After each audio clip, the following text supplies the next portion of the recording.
Here I have Nokia C20, and today I'm going to show you how to enable power saving mode on this device. So first of all, you have to open settings, then you have to go to the battery section, and then to the battery saver.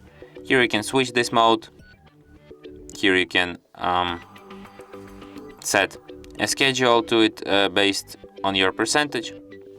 For example, this mode will be automatically turned on when your battery drops to 25%. And there's also an option to turn off this mode automatically when your phone is up to 19% charged. And that's it. Thanks for watching. If you find this tutorial useful, don't forget to hit that like button and subscribe to our channel.